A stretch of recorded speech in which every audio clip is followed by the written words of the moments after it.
First ever factory outlet Mukunda jewelleries KBHP Somajiguda Suchitra Hanamkonda Kothapet Chandanagar Khammam.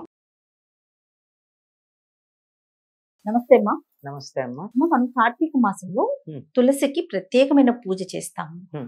తర్వాత తులసి ముందే మనం దీపం వెలిగించటం, తులసి కళ్యాణం కూడా చేస్తారు. అవునమ్మా. వీటి యొక్క విశిష్టతలు ఏంటమ్మా? కార్తీక మాసంలోనే కృష్ణుడు తులసిని వివాహం చేపట్టాడు. వివాహం అని కాదు, అక్కడ చేపట్టాడు గనక మనం దాన్ని కళ్యాణంగా చేసుకుంటాం.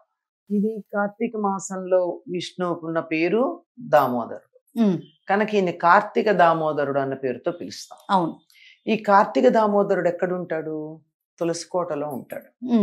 మీరు గమనించారో లేదో, తులసి కోటలో ఒక రాయి పెడతారు ఇప్పుడు. ఆ రాయి ఎవరంటే కృష్ణుడే. ఆయన తులసీదేవి నువ్వు రాయి అయిపోమని శపించింది. నువ్వు చేసిన చెడ్డ పనికి నువ్వు రాయి అయిపో అంది. చేశాడు కదా. ఎట్లాంటి వాడైనా, దేవుడైనా భగవంతుడైనా తప్పు చేస్తే దానికి శిక్ష అనుభవించాల్సిందే. ఓకే. పతివ్రతలైనటువంటి స్త్రీలు దేవుణ్ణైనా శపించగలరు. తులసి విష్ణువుని శపించింది రాయి అయిపోమని. అందువల్ల అందులో ఉంటాడు. ఆ సందర్భం ఒక్క లైన్ చెప్పండి. తులసి గోలోకంలో రాధాదేవి యొక్క చిలికత్తి. కృష్ణుడి మీద కొంచెం మోజు పడింది. రాధ అలిగి ఆవిడ్ని భూలోకంలో పొమ్మని శపించింది. భూలోకంలోకి వచ్చాకైనా కృష్ణుడి వివాహం చేసుకోవచ్చని అనుకుంది. అలాగే పుట్టిన దగ్గర నుంచి తపస్సు చేసింది. చతుర్భుజ కృష్ణుడు తనకి భర్త కావాలని కోరుకుంది. కానీ బ్రహ్మగారు అది కాదు, నీ మీద ఇష్టం ఉన్నటువంటి సుదాముడు ఇక్కడ జన్మించాడు, ముందర అతడిని వివాహం చేసుకున్న తర్వాత నువ్వు అక్కడికి వెళ్ళగలవని చెప్పి బ్రహ్మగారు చెప్తారు. చెప్పినప్పుడు అతడు రాక్షసుడుగా జన్మించటం, రాక్షస వంశంలో జన్మించాడు. అతడిని సంహరించాలి అంటే తులసి పాతివ్రత్యం అడ్డొస్తోంది. అందుకని ఆవిడ పాతివ్రత్యం చెడగొట్టడానికి భర్త వేషం వేసుకుని వెళ్ళాడు విష్ణుమూర్తి. ఎందుకంటే శివుడు అతడితో యుద్ధం చేసి సంహరించాలి. ఆవిడ ఒక్క క్షణంలో భర్త అనుకుంది కానీ మరుక్షణం గుర్తించింది. కానీ భర్త అనుకుని ఆదరణకి దగ్గరికి రాగానే ఆవిడ పాతివ్రత్యం భంగమైంది. ఎందుకంటే మొదటి చూపులోనే గ్రహించాలి భర్త అవునో కాదు. గ్రహించలేదు గనక ఆవిడ పాతివ్రత్యం భంగమైనట్టు, ఇలా నా భర్త వేషం వేసుకుని వచ్చావు గనక రాయి అయిపో అని చెప్పించింది. కాబట్టి మనం తులసి కోటలో రాయి పెడతాం. రాయి ఎవరయ్యా అంటే సాక్షాత్తు విష్ణుమూర్తి. ఆయన్ని ఆరాధిస్తాం, తులసిని కూడా ఆరాధిస్తాం. ఆవిడకి సంబంధించినటువంటి సమయం ఇది. ఆవిడ పూర్ణిమ నాడే జన్మించింది అని చెప్తారు. ఆ రోజు ఆవిడికి కృష్ణుడికి కళ్యాణం చేస్తాం. కృష్ణుడు అంటే ఏ కృష్ణుడు? విష్ణుమూర్తి కాదు, గోలోకంలో ఉన్న కృష్ణుడు. గోలోకంలో ఎవరిని చూసైతే ఈవిడ ఇష్టపడిందో ఆ కృష్ణుడికి ఇచ్చి వివాహం చేయడం అన్నది. ఇది ఎక్కువగా ఎప్పుడు చేస్తారంటే కొంతమంది ద్వాదశి నాడు చేస్తారు. శుద్ధ ద్వాదశి, క్షీరాబ్ది ద్వాదశి అంటాం, ఆనాడు చేస్తారు. లేదు కొంతమంది పూర్ణిమ నాడు చేస్తారు. మన వెసులుబాటును బట్టి, మన సాంప్రదాయాన్ని బట్టి. తర్వాత ప్రతిరోజు దీపం కూడా తులసి దగ్గర పెడతామమ్మా తప్పనిసరిగా. ఎందుకంటే ఎప్పుడు పెట్టాలి, ఇప్పుడు కూడా పెట్టాలి. నిజానికి ఇందులో ఆధ్యాత్మికత ఎంత ఉందో అంతకన్నా ఎక్కువ పర్యావరణం ఉంది. కారణం ఏమిటంటే తులసి చలిని తట్టుకోలేదు.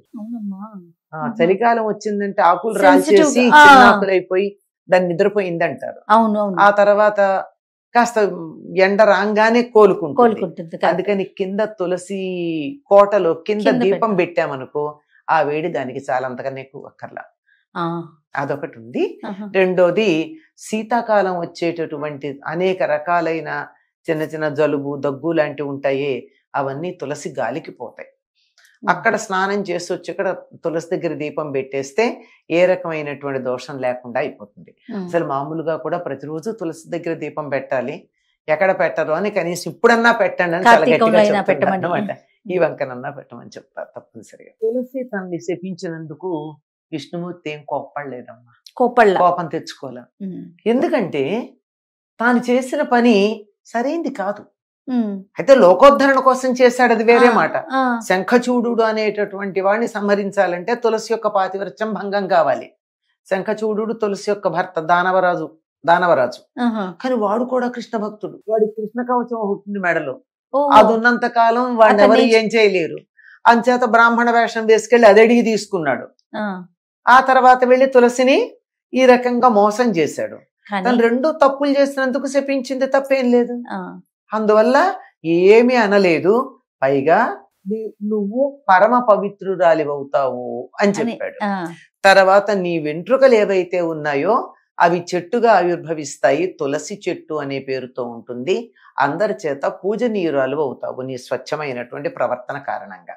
ఓ, అంటే శాపం తీసుకున్నటువంటి ఆయన వరమిచ్చాడే తప్ప ఎక్కడ కూడా, తిరిగి ఆ, ఏమీ అనలేదు. ఆయనకి చిన్న తులసి దళం సమర్పించిన చాలు, చాలా అంతే కోరుకుంటాడు అంటారు. కదమ్మా. ఎందుకంటే చెప్తారు, ఎన్ని పూలున్నా ఎన్ని రకాల పూలున్నా ఒక్క తులసి దళం లేకపోయిందైతే ఆ పూలతో చేసిన పూజ వృధా అని చెప్తారు. ఆ, పుష్పసార దానికి పేరు. పుష్పసార. పుష్పసార, ఆహా, బృందావని, కృష్ణప్రియ, ఇవన్నీ తులసికున్న పేర్లు. ఆ, గుంపుగా పెరుగుతుంది, నువ్వెక్కడుంటేవో అక్కడ బృందావనం అవుతుంది, నువ్వు కృష్ణప్రియవి, ఇవన్నీ చెప్తూ పుష్పసార అని ఇంకో పేరుంది. ఆహా, అన్ని పూల యొక్క సారం ఆ తులసిలో ఉంటుంది. ఉమ్, కనుక నువ్వు ఉన్నట్టయితేనే నాకు ఆ పూలతో చేసినటువంటి పూజ ప్రీతిపాత్రం అవుతుంది అన్నాడు. ఉమ్, అంటే సత్ప్రవర్తన ఉన్నటువంటి వారు ఆ, తనని తప్పున్నప్పుడు ఏదన్నా అంటే కూడా భగవంతుడు కోపం తెచ్చుకోడు, వరమిస్తాడే తప్ప. ధర్మం అన్నది అంత ప్రధానమైనది. ధర్మం ఉన్నప్పుడు మాత్రమే ధర్మస్య ప్రభురచ్యుత అని ఉంటుంది విష్ణు సహస్రనామంలో. ఆ, ధర్మానికి ప్రభువు ఆయన. ఆ, ఎప్పుడైతే ధర్మాచరణ ఉంటుందో అప్పుడు ఆయన వాళ్ళని ఎవరినైనా సరే రక్షిస్తాడు. అనుగ్రహించటమే ఉంటుంది తప్ప ఆగ్రహించటం ఉండదు. ఎంత విశిష్టత ఉందమ్మా తులసికి. తులసి చాలా ఉందమ్మా. ఆ, తులసి లేకపోతే అసలు ఆ పూలు ఏమీ పనికిరావంటాడు. ఆ, ఇంకా శ్రీ వైష్ణవులైతే నైవేద్యం పెట్టేటటువంటి ప్రతి పదార్థం మీద ఒక తులసి దళం వేసి మరీ నైవేద్యం పెడతారు. ఉమ్, సరే, ఇంకా ఆరోగ్యం ఆ దృష్టి కనుక చూసి ఆయుర్వేదంలో చెప్పినట్టే తులసికున్న లక్షణాలు చెప్పాలంటే అసలు చెప్పక్కర్లేదు. చెప్పడానికి అవును, వీల్లేనని అవును. ఉన్నాయి. కానీ ఆధ్యాత్మికంగా చెప్పినట్టయితే ఇది ప్రధానం. ఉమ్, అందుకే తులసిని ఆరాధించాలని చెప్తారు. తప్పకుండా అమ్మా. నమస్తే. నమస్తే.